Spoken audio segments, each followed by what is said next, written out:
es posible que Jerome Powell esté ya sentando los cimientos de la siguiente gran mentira de cara al ciudadano. ¿Por qué os digo todo esto? Porque en 2023 la Reserva Federal tuvo las mayores pérdidas de su historia. Para evitar una recesión cíclica en el corto plazo, lo que ha hecho la Fed es incurrir en unas severas pérdidas. ¿Por qué a Powell igual dentro de un año o dentro de 12 meses o de 10 meses le puede empezar a crecer la nariz como a Pinocho? Tal y como publicaba por aquí Daniel Lacalle en su cuenta de Twitter en inglés, el mercado de bonos no se cree la trampa, la mentira de la Fed. Los bonos indican que el riesgo inflacionario y de debilidad económica está aumentando y lo vemos aquí en todos los bonos gubernamentales. No se cree el relato de la Fed. Mirad cómo TS Lombard prevé un aumento importantísimo de las salidas a bolsa. Y esto, si termina cuajando, sí que es una alerta clarísima para entender que el ciclo bursátil está llegando a su final. ¿Hay que prepararse desde el punto de vista del ahorrador y del inversor? ¿En realidad esto es positivo para la bolsa? ¿O puede venir un gran peligro al que hacer frente como ahorrador? Y lo estamos viendo con el comportamiento del oro, que sigue apuntando a máximos históricos.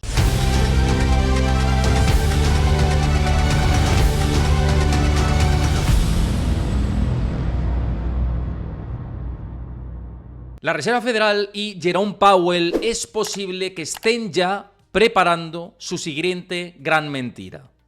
Es posible que Jerome Powell esté ya sentando los cimientos de la siguiente gran mentira de cara al ciudadano.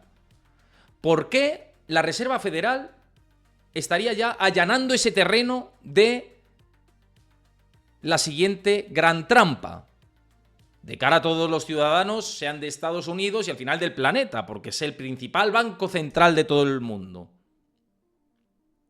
¿Qué es lo que tiene entre manos? ¿Hay que prepararse desde el punto de vista del ahorrador y del inversor? ¿En realidad esto es positivo para la bolsa? ¿O puede venir un gran peligro al que hacer frente como ahorrador? Y lo estamos viendo con el comportamiento del oro, que sigue apuntando a máximos históricos. Vamos a analizar todo esto, pero antes, si estáis viéndome desde YouTube, como siempre, os voy a recordar que si os gustan mis análisis, la única manera de decir que os gusta, que os agrada, que queráis apoyar al canal, es dejando vuestro like, también comentando: Héctor, te veo siempre, me gustan tus análisis, me parece muy interesante, no estoy de acuerdo, discrepo en esto, desde la educación, lo que sea, me lo ponéis en comentarios, y suscribiéndose al canal, los que no lo estéis, que muchos me veis y no estáis suscritos, y siempre hay que recordar que está muy bien que me veáis, pero que si os suscribís y le dais a la campanita ya es fantástico, es la cuadratura del círculo. Así que like para apoyarlo y suscribiros al canal y comentario. Dicho esto, la Fed ya ha trampeado muchas cifras en los últimos meses. Ya ha presentado unos credenciales muy mentirosillos, como por ejemplo son sus últimas cuentas. ¿Por qué os digo todo esto?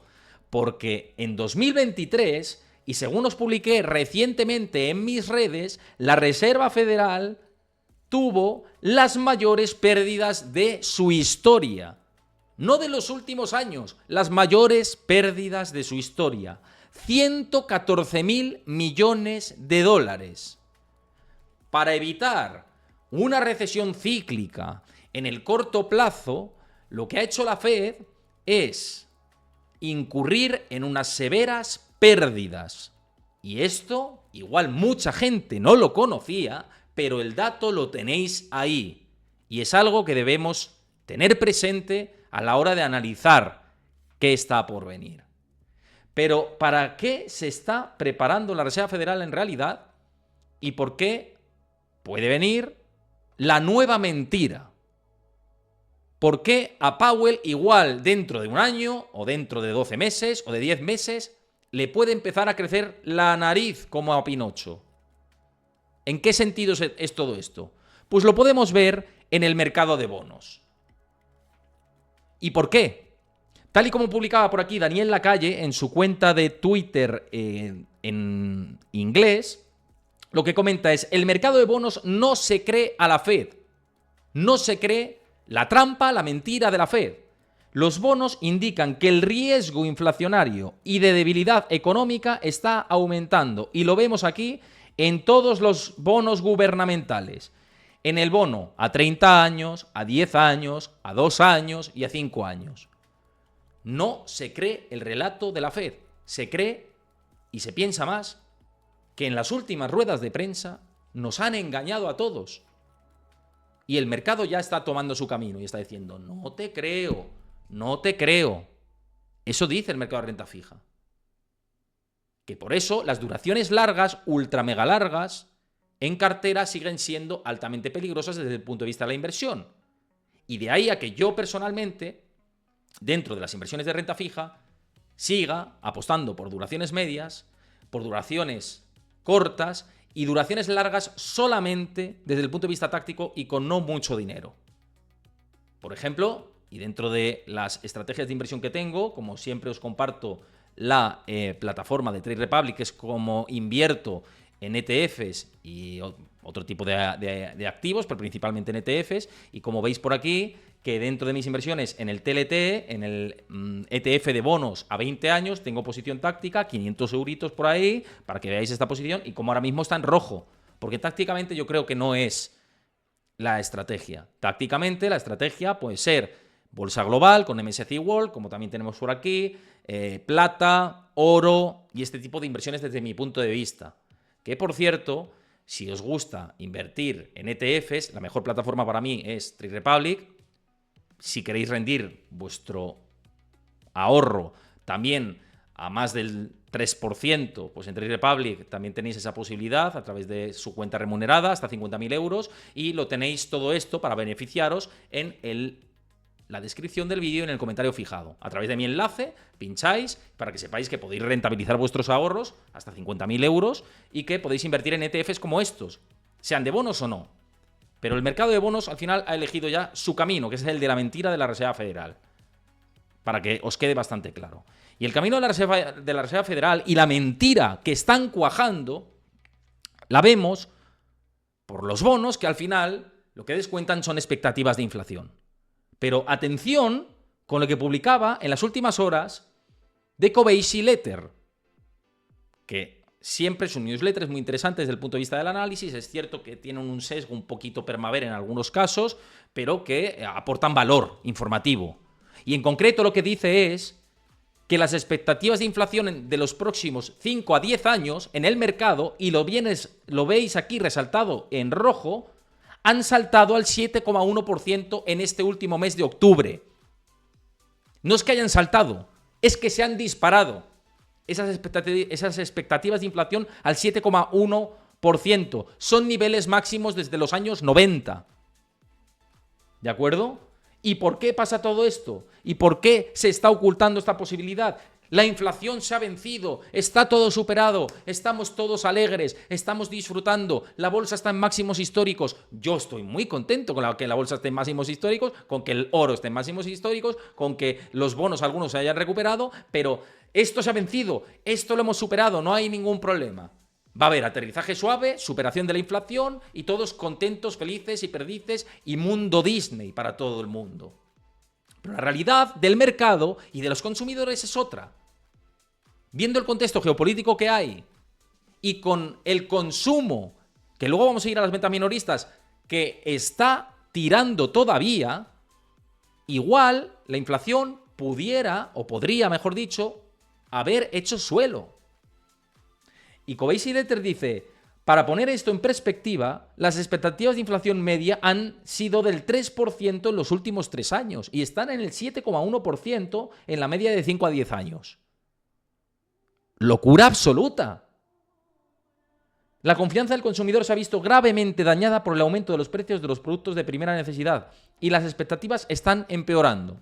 Dice, esto ocurre mientras la inflación básica se ha mantenido por encima del 3% durante 41 meses, la racha más larga desde principios de la década de los 90. La de inflación sigue siendo una gran preocupación para los estadounidenses.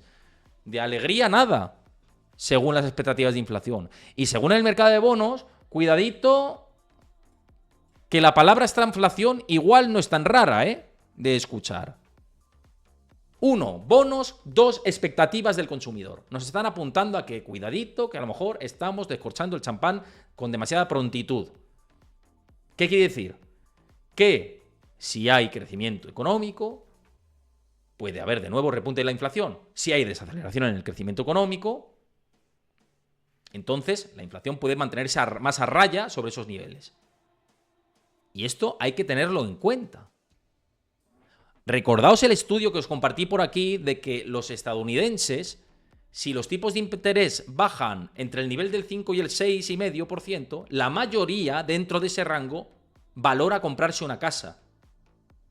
Y si la demanda de vivienda se calienta, con la oferta que hay, pese a que hay algunos estados que construyen más que otros, los precios pueden seguir escalando a niveles de máximos y máximos históricos. Y, haciendo la cuadratura del círculo, si los precios de la vivienda escalan a niveles de máximos históricos con decalaje, pero se terminará reflejando en el Owner Equivalent Rent, que es el shelter del IPC estadounidense. Es decir, el componente inmobiliario del mercado estadounidense dentro del cálculo del IPC. Y esto pues se traduce en nueva inflación desde el punto de vista del análisis. Y esto, la Fed a día de hoy no está poniendo el foco ahí. Está diciendo mercado laboral, mercado laboral, mercado laboral, que es cierto, hay que preocuparse del mercado laboral ahora más que de la inflación. Pero es que la inflación está en un tercer, cuarto, quinto plano ya. Y como siga la situación como ahora, de ricitos de oro y de viva la pepa y alegría total, otra vez va a ser Pinocho Powell. PP y no de Partido Popular. Pinocho Powell. Como sigamos en esta dinámica y empecemos a llevar la preocupación a otros campos. Cuidadito con esto, porque además se refleja en muchos puntos. Una de las preocupaciones principales de la Reserva Federal tiene que ver con este gráfico, la inflación salarial, que ahora mismo, de haber acelerado en la moderación se está estancando en la inflación salarial. ¿Por qué? Porque hay consumo. Pese a que se ha moderado, hay un poquito más de consumo del esperado. Y esto, presión inflacionista, desde el punto de vista teórico, que luego puede no serlo. ¿De acuerdo? Aquí que sepamos que pueden no ser esas circunstancias. Más, recordemos que, por ejemplo, en los años 70 y 80, la tasa de desempleo terminó subiendo después de un proceso de inflación. ¿Se parece esto quizá, salvando muchísimo las distancias, a la doble recesión de los años 80? En donde subió un poco la tasa de paro, se moderó, pero luego se disparó. Ahora, claro, ha subido muy poco, igual se estabiliza y luego vuelve a subir. Si seguimos esa misma dinámica que vimos en los 80 con la situación de la inflación. Según también comentaba JP Morgan, que decía, todo al final ha acabado igual. Y parece que nos gusta repetir los pasos pasados. Cada proceso histórico es diferente, obviamente, pero ahí tenemos que tenerlo presente, ¿no? La situación. Y al final, la cuestión es si la Fed está preparando la nueva mentira o la nueva excusa por si se da esta circunstancia. Y yo creo que están allanando ya el terreno para, si en algún momento repunta la inflación por encima de lo esperado, decir que buscar la excusa de es que bueno, se debió a, es que claro, lo del Líbano y Israel, es que claro, es que las políticas arancelarias que se van a aplicar si gana Trump, es que las políticas de Kamala Harris también nos han puesto un palo en la rueda. Claro, esto no lo teníais en cuenta, ¿no? Que podía ganar Donald Trump o que Kamala Harris podía meter impuesto de sociedades tremendo, ¿no? A las cotizadas. Esto no lo teníais en cuenta, ¿no? No, claro. O sea, ya están preparando ese terreno para que si en algún momento los precios se vuelven a calentar, tener la excusa. O si el mercado laboral se deteriora mucho, decir, puf, es que claro, tardó mucho en llegar, tal, no sé qué. No, es que estabais hablando ahora de aterrizaje suave. Estabais hablando de aterrizaje suave y habéis virado. Y se está comentando la mayor posibilidad de un aterrizaje o no aterrizaje de la economía con control de la inflación y control del mercado laboral. Y a lo mejor este escenario es excesivamente idílico, ¿no? Y yo creo que es el peligro real que tenemos, ¿no? Es el peligro real que tenemos. Esto como primera clave. Y la segunda clave, que está bastante relacionada, tiene que ver con qué descuenta el oro en este contexto. El oro descuenta más locura. El oro está apuntando hacia un escenario de estancamiento de la inflación por encima de los objetivos de los bancos centrales. Y por supuesto de desaceleración en el crecimiento. El oro está apuntando hacia un camino en el que el crecimiento económico se modera y la inflación vuelve a repuntar sobre los puntos y el nivel actual. Eso es lo que se está observando. Es más, claro, la Fed nos está diciendo que por un lado no hay problemas y que, bueno, pues el sistema está estable, que la inflación está controlada y desde el año 2021 y en progreso constante, los BRICS, los principales países de los BRICS, se han puesto las botas con el oro. Brasil, Egipto, India, Rusia, China, Sudáfrica y Arabia Saudí se han puesto las botas con el oro. No les cabe ya casi más oro. Es como si llevamos una mochila y ya los lingotes te salen por arriba. No les cabe más oro casi en sus balances de lo que tienen acumulado. ¿Y por qué acumulan tanto oro? Si la situación es tan positiva, si no hay peligros con la inflación, si no hay riesgos geopolíticos, si todo es maravilloso y fantástico y estamos aquí con un copazo alegre en la fiesta. ¿Para qué acumulan tanto oro? ¿Son irresponsables comprando tanto oro? ¿O están ejerciendo una mayor responsabilidad porque temen el riesgo de fondo que hay?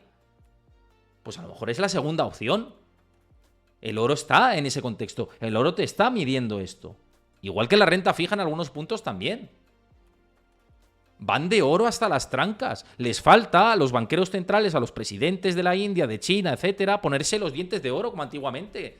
¿Os acordáis que se ponía la gente, cuando se le caían los dientes, se ponían una dentadura de oro, ¿no? Un diente de oro. Pues le falta eso a los responsables monetarios. Van hasta arriba de oro. Y es lógico. Yo voy hasta arriba de oro también personalmente, como bien sabéis. Y lo hago también invirtiendo en ETFs a través de Trade Republic. Ya lo sabéis que yo estoy con oro, es la principal posición de mi cartera. Y bueno, pues es lógico, claro. Comparto este gráfico de mi querido amigo Gustavo Martínez, que es habitual de este canal, para evidenciar el ciclo en el que nos encontramos y que coincido plenamente con la lectura que Gustavo hace. De, como comentaba aquí, entre 1972 y 1980, el oro tuvo una rentabilidad de 1.256% frente al SP500. Ojo, entre 1972 y 1980. Aquí lo veis. Pero es que luego, entre el año 2000 y el año 2011, el oro también tuvo un 450% de rentabilidad frente al 7% del SP500 en ese periodo. Es que estamos en ese camino, Es que estamos en ese camino. Estamos transitando hacia la posibilidad de que se dé este escenario de nuevo. Cada vez que los bancos centrales pierden la partida y tienen que mentirnos a todos, progresivamente, claro, hasta ahora hemos visto una mentira en 2020, luego dan vuelta atrás. Ah, bueno, no, Powell tiene razón, es un fenómeno, es un galáctico, ¿no? Tal, no sé qué. Pero luego vienen maldadas otra vez. Y como todo es tan progresivo y tan anestésico, al final nos creemos que ellos ganan. No. Quienes perdemos somos nosotros. No lo dudéis. Y quienes pierden poder de compra es el ciudadano. Y el oro puede estar en ese tercer escenario. Y puede estar descontando una estanflación y una vuelta a escenas en las que haya recesiones económicas relativamente controladas, pero a costa de una mayor inflación. Es un esquema perfectamente posible para el próximo, o más que el próximo, para los próximos años. Preparaos para las mentiras.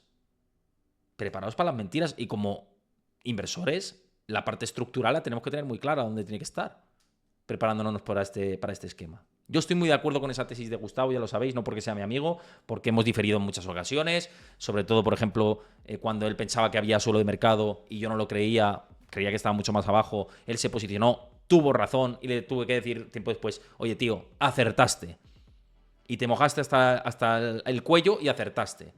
Pero aquí sí que estoy completamente de acuerdo con él. Y estoy alineado desde hace muchísimo tiempo, y muestra de ello es que, joder, que el comportamiento del oro que hemos tenido. El oro está en máximos históricos ahora mismo. Casi $2.700 la onza. Y obviamente pues es una posición que en este ciclo para mí es interesante tenerla de forma grande, gruesa, dentro de una cartera, en mi opinión personal. Pero claro, ahí está.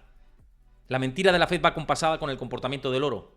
No os engañéis con los repuntes de los bonos. No os engañéis con las expectativas de inflación a muy largo plazo. Vamos todos en esa dirección. Vamos todos en esa línea. Y claro, pensando en esta semana y como tercera clave, ¿qué foco tenemos que tener para ver en qué ciclo estamos? Si efectivamente vamos ahí, no vamos ahí, efectivamente, ¿no? Y mirad cómo las materias primas han hecho suelo y están empezando a repuntar, entre las que se encuentran el oro, que es una commodity. Y materias primas y hacen suelo y empiezan a subir. Ya os digo lo que hacen los precios, sobre todo de alimentación, que ya hemos visto en Estados Unidos que han empezado a subir también los precios de alimentación. Ojo con el tema. Pero claro, tercera clave. Foco macroeconómico de esta semana. Y lo vamos a decir muy rápido. Ventas minoristas en Estados Unidos. También tenemos PMIs manufactureros, etcétera, ¿no? Pero el foco principal, y que se publica este próximo jueves 17 de noviembre, 17 de octubre, tenemos el dato de ventas minoristas en Estados Unidos. El anual se espera que sea 0,3% frente al 0,1% anterior, es decir, que el consumo siga tirando todavía del carro, y si tira el consumo, pues vamos a ver qué terminan por hacer los precios. Pero foco principal macroeconómico está en el contexto ahora mismo de las ventas minoristas. Unas ventas minoristas que nos pueden empujar a pensar más crecimiento del PIB, dependiendo de cómo salgan. Si salen peor, pues igual vemos cerca un entorno recesivo, cosa que no lo creo, francamente, en el corto plazo. Pero sí, pues a lo mejor presión sobre que el suelo de la inflación del IPC ya se haya alcanzado, ya lo hayamos visto. Y esto es algo que no podemos dejar de lado, y más aún con las tensiones de Oriente Medio, en Irán, Israel, Líbano y los países de la región, ¿no? Y bueno, pues ese es el foco en el que creo que hay que plantar ahora mismo las miradas.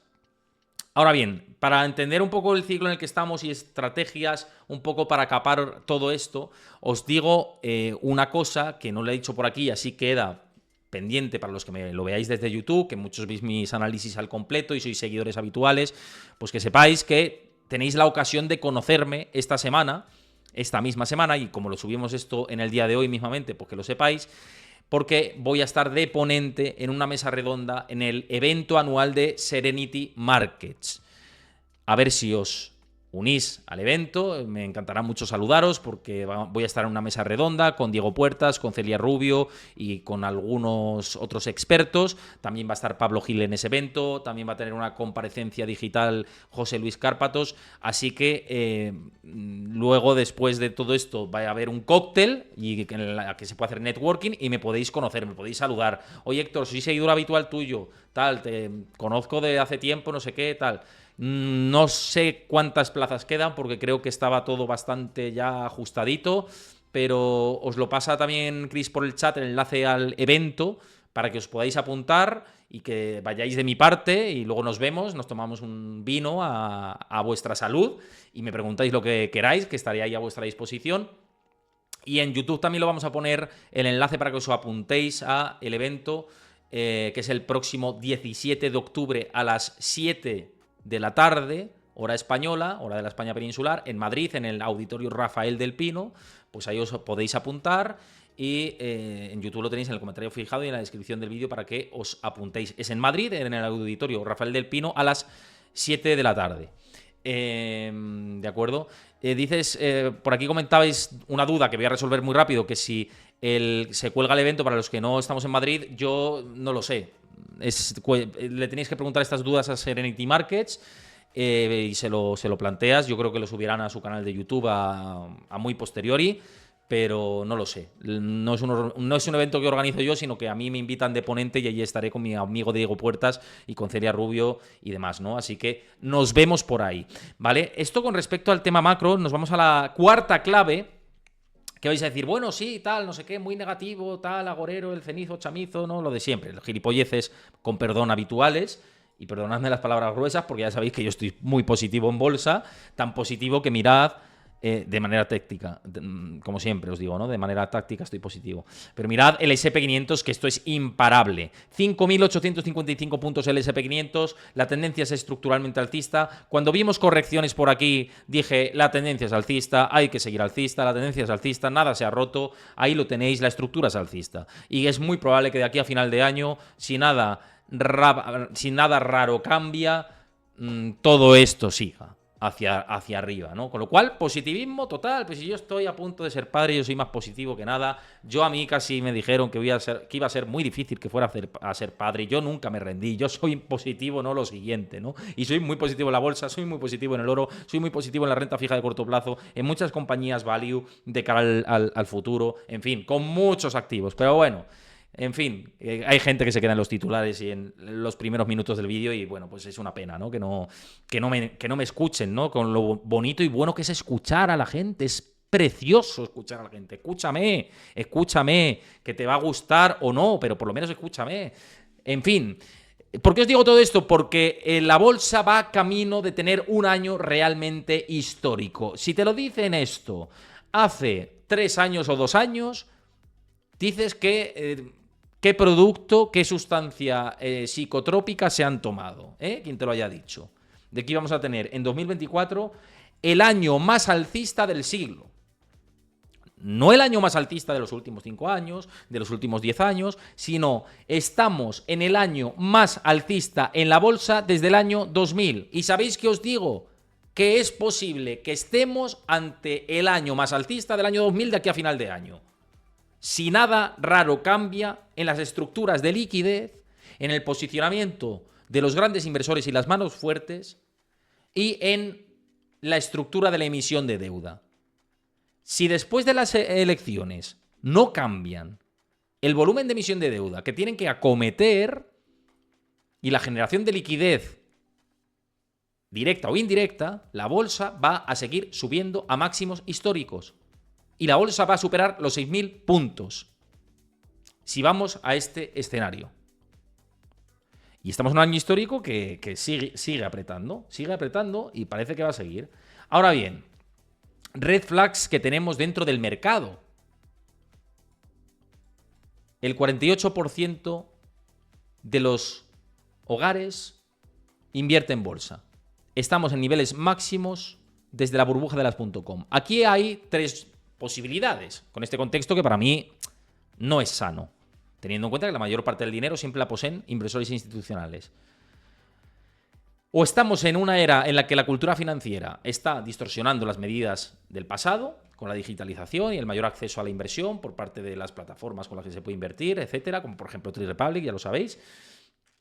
O es exagerado, como pasó en el año 2000, o las dos cosas. Es que a lo mejor tenemos más acceso a la inversión y a la cultura financiera, o a tener más cultura financiera, pero también está sobredimensionado esto.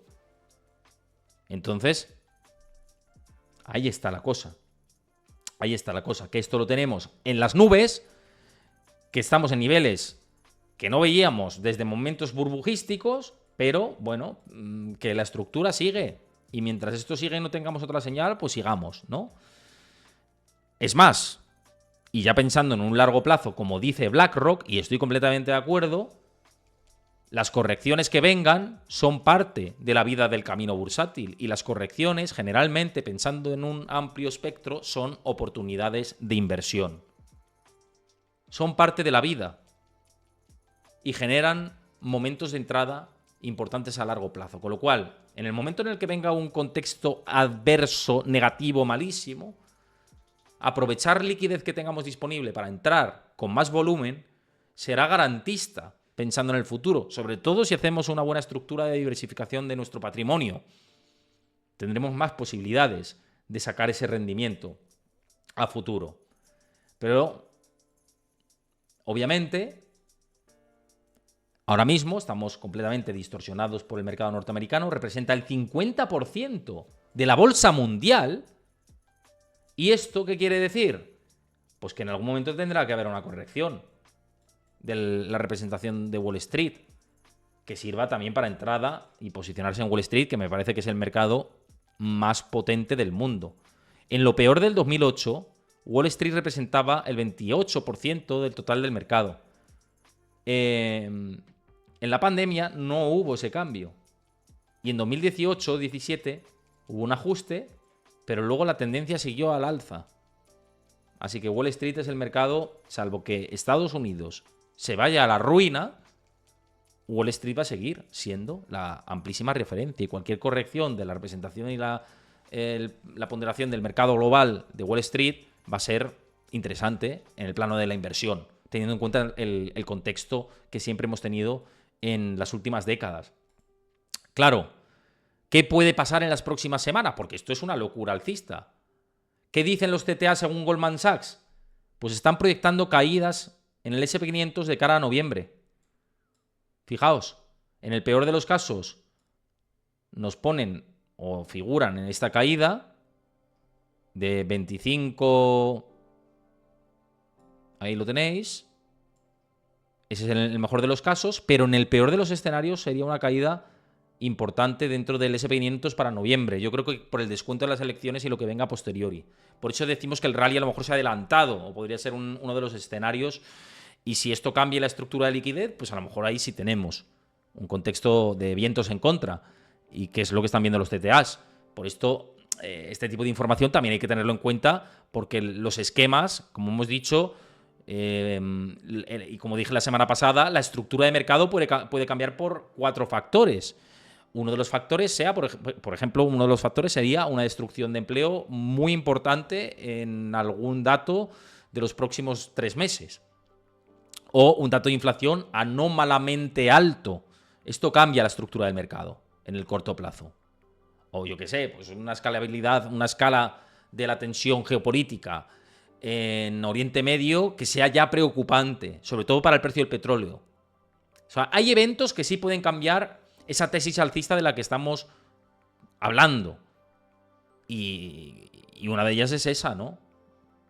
La parte y la tensión geopolítica. Por eso hay que estar pendientes. Y la estructura y cómo están posicionados los TTAs, pues también yo creo que es un dato a vigilar desde el punto de vista de la inversión. Y como quinta y última clave, que lo vamos a ver ya muy, muy rápidamente, una de las alertas que para mí serían que estamos más cerca del ciclo alcista de la bolsa, es cómo fluye la liquidez hacia las nuevas empresas en aras de salir a cotizar al mercado. Cuando se producen una máxima oleada de OPVs, de salidas a bolsa, de IPOs en la nomenclatura estadounidense, quiere decir que sí que estamos en un momento de valoración o de flujo de la liquidez demasiado estrambótica.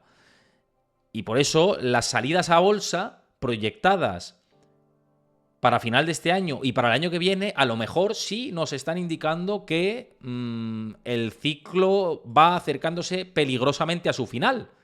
Mirad cómo TS Lombard prevé un aumento importantísimo de las salidas a bolsa. Y esto, si termina cuajando, sí que es una alerta clarísima para entender que el ciclo bursátil está llegando a su final.